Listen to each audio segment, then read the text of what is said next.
everyone, welcome back to Trees and Turtles. My name's Imogen. In today's video, I'm sharing 10 ways that I want to improve my quality of life in the next 10 years. If you're not already subscribed, make sure to do that, give this video a thumbs up, follow me on Instagram, and let's get started. So one thing I've realised in the last few years is that quality of life is absolutely central to promoting positive mental health. Okay, so I've struggled with my mental health pretty much my whole life. I've had chronic anxiety and depression for the last decade, actually a little bit more, but yeah. So once I started improving my quality of life in many ways, which I'm going to talk about in this video, I realised how much of a positive impact it had on my mental health, and I wanted to kind of share that for you, because I think sometimes when we make lifestyle tweaks, we're not always sure if they're going to work, and I want to confirm for you that these things work, and that I am actually planning to build on the progress that I've made in the next 10 years because they work. Okay, so let's get started. And number one is further education. So I graduated from Durham with my bachelor's degree in geography in 2024, and that was wonderful, and I am very, very happy to have a degree, but I want to get a master's degree because I just love studying and I love my field of interest, and I really want to produce a higher level thesis and to challenge myself and to also be part of a university community again, because I do miss it. And you know, when I was sort of in the trenches getting my degree and with assignments hitting me over the head left and right at Durham, I was probably a little bit ungrateful in that I wasn't ungrateful, I was just stressed out. I think I was oh no, assignments, but also it was wonderful and it was a really good time of developing my capabilities and learning so much and being challenged, and I really want to kind of build on that and get a master's degree. So I am so grateful for having been able to do my bachelor's at Durham. It was lovely. It was a really wonderful experience, and I want to get a master's degree. So in the next 10 years, probably in the next 5, to be honest, I want to get a master's degree and just explore that academic side of myself a bit more, because I was very burned out from my bachelor's and I wanted to take a break so I could do my master's degree justice. And I've made a video on why I took a break from university. So if you want to find out more about that, where I yap non-stop about academia, go and check that out. Let's get started on the next point though, because this video is not entirely about that.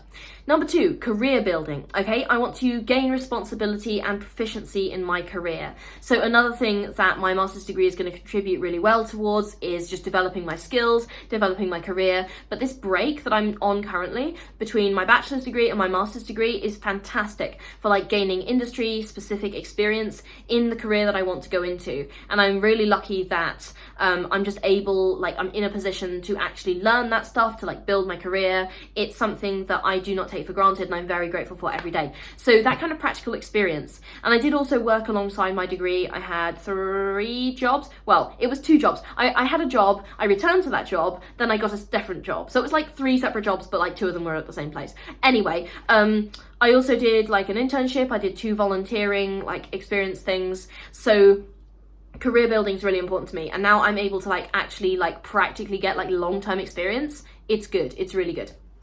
All right, the next way that I want to improve my quality of life, and I have hair on my face, sorry. That really annoys me. When I'm filming a video, I've just got one hair on my face. It pisses me off, guys. Anyway, sorry, finance. Let's talk about finance. I want to continue building my financial knowledge and security, because I think that is just the foundation of so much of my my goals and my life as an independent adult. You have to be financially independent. It literally is not a negotiable thing for me. So I want to continue building my savings, building my emergency fund, improving my net worth. I want to keep investing, keeping an eye on my credit score, all of that financial literacy stuff. And I made a ton of videos on financial literacy, so go and check those out, because I think it's really important to talk about, and it's not talked about enough, especially for people in their early 20s, and especially for young women. So I want to kind of add to that conversation.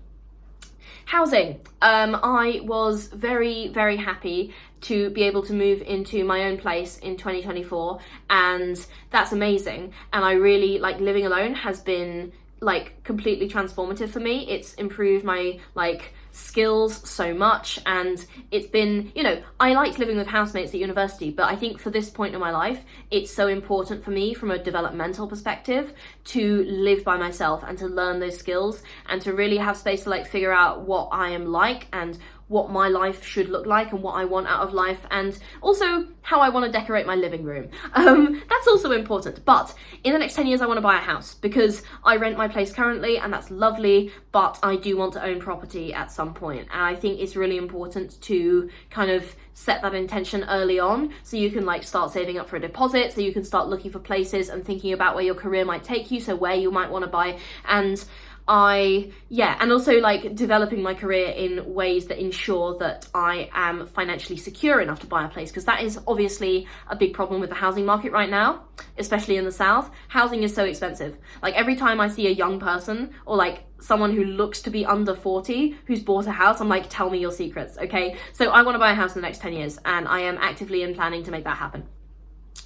Health, let's talk about health. So in my video on like the fears that I have most, one of my fears was like health problems, and 2024 was the year when I really started to focus on my health, and I'm definitely carrying that forward into 2025 as well. And I want to continue to improve my mental health, so I've been in therapy a lot, which has really improved my mental health, and also focus more on engaging in like sports, physical activities. Now I'm a huge nerd, so I'm not really into sports. Like you will find me in the library looking at books, okay, sitting on my ass and studying, but I have made an effort to get into sports and physical activities, which I like and which I'm good at. So cases in point, ice skating. I absolutely adore ice skating, and I recently learned to do spins and figure eights, and that was so fulfilling, loved it.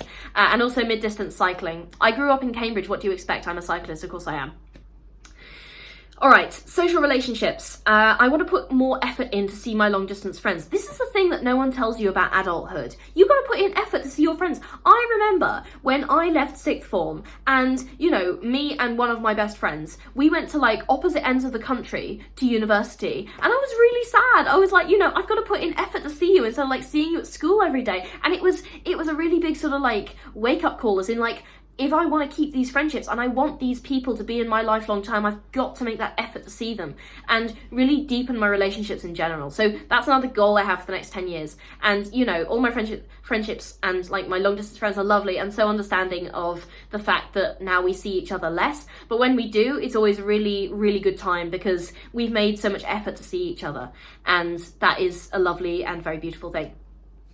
Right, the next thing I want to talk about is travel and new experiences. So I have so much travel planned. You have no idea. I want to finish exploring Europe and North America and travel to other continents as well. So I have 29 countries left in Europe, and last year I went to the States, so I want to go to Canada, probably Mexico as well, and also I want to explore like Central America, South America. I want to go to everywhere basically. I have like a list of like 9-ish countries which are off limits because I consider them too dangerous, but everywhere else, okay, I have also like a list of 5 which are currently too dangerous, but I'm hoping they'll become safe in the future. Apart from that, I want to go everywhere in the world.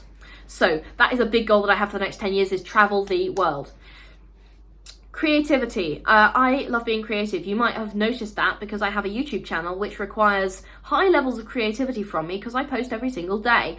I want to continue and expand my creative hobbies, such as writing. I have like a huge writing project. I have several writing projects that I'm working on. D&D, I love playing D&D, and I am very lucky to be in a lovely campaign right now. So kind of like developing my character is a very like nice creative outlet for me. And also making videos. I want to keep making videos for you guys, thinking about new ideas, thinking about ways to film, thinking about vlogs. Any ideas you have, let me know in the comments. I would love to hear them. All right, culture. Culture is another thing. I want to continue discovering new artists and aspects of pop culture and culture in general, going to gigs, going to shows, going to exhibitions. Really excited to do more of that.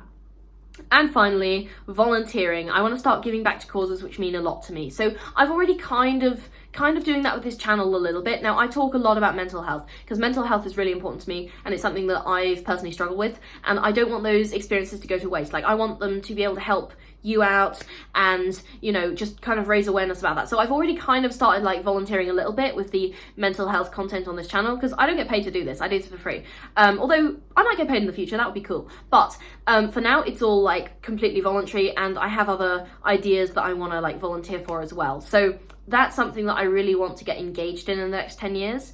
And I hope this video was helpful. Improving your quality of life is kind of a cheat code to improving your mental health.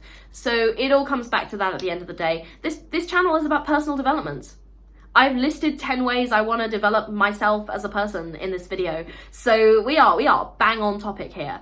That's all for this video. Thank you so much for watching, and please subscribe if you liked it, give it a thumbs up, follow me on Instagram. I'll see you next time. Bye.